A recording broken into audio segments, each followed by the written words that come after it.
Hi, it's Sam Rowley here for Nature TTL, and I'm here today to show you how to photograph birds in flight.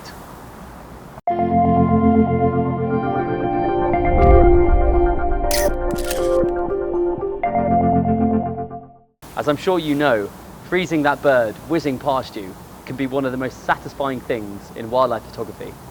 So today I'm here in Bristol city centre to practice my techniques on some of our more common birds, and if I'm really lucky, I might even spot one of our fastest and most ferocious species.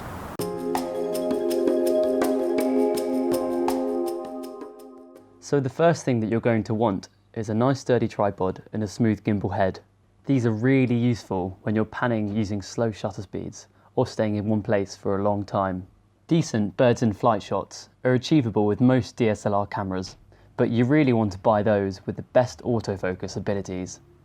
A nice prime telephoto lens helps your camera with its focus, but I tend to go for a zoom lens, especially when the birds I'm photographing are at different distances. Lastly, teleconverters are an absolute no-go. They simply interfere with the autofocus too much, so let's take that away.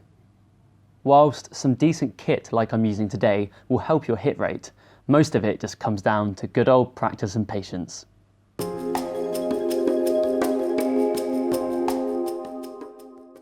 Now when photographing birds in flight, it almost goes without saying that shutter speed will be your most important setting. As a general rule of thumb, you want to be aiming for about 1,000th of a second for slower birds and about 4,000th for quicker birds.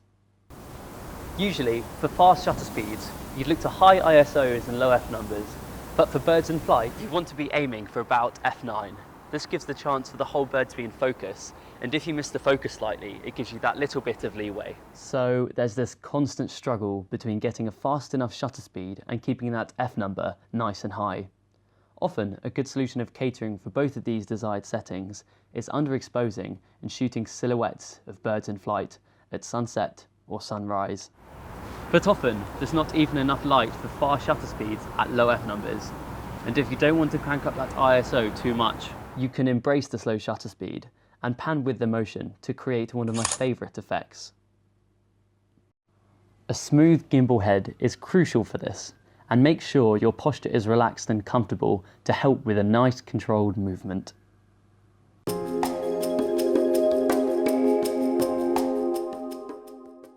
So you've got your settings decided upon. Now it's time to pick your viewpoint.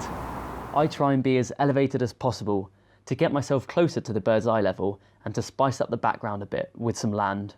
Also, try and position yourself so the bird will be front lit, bringing out as much detail as possible. Then you have the age-old question, do you go with the tripod or do you go handheld? If I'm setting up shop like I am today, or if I'm panning at slow shutter speeds, I tend to use one. If it's a bright day and I'm walking around a nature reserve looking for subjects, I won't need any camera support. Now, you see your subject perched some distance away. You shouldn't have to stand poised with your camera ready for it to take off at any point. Instead, learn to read the species' body language. In the case of Bristol's peregrine falcons, they give you a very clear warning before they're about to take off. Then, suddenly it happens. The bird takes to the air and starts flying towards you. Make sure that both of your eyes are open the whole time, so one of them can keep track of the bird whilst the other is stuck in the viewfinder.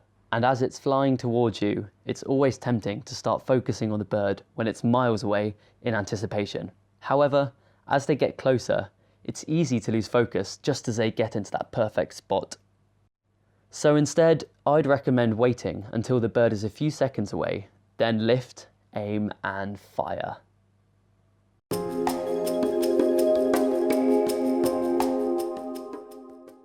Focusing can be one of the most depressing things in wildlife photography. There's nothing worse than ruining a top action shot just because you missed the focus slightly. Holding that focus can be one of the most challenging things when photographing birds in flight.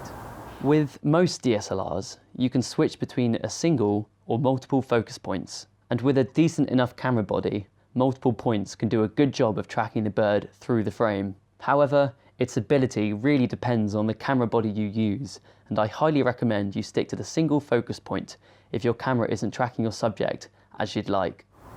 One way to help improve your focus tracking is to limit the focusing distance of your lens. This helps make your lens's job as easy as possible. Another way to help your lens out is by limiting its frame rate. I, of all people, know that it's one of the funnest things to do with your new camera body, which shoots at 10 frames a second. If your camera is spending most of its time with the shutter open, it gives it less time to hold focus on the subject. What a day it's been here for my Viewpoint in Bristol. I hope you've enjoyed this video, and please don't forget to subscribe to HTTL's YouTube channel for more videos like this every week.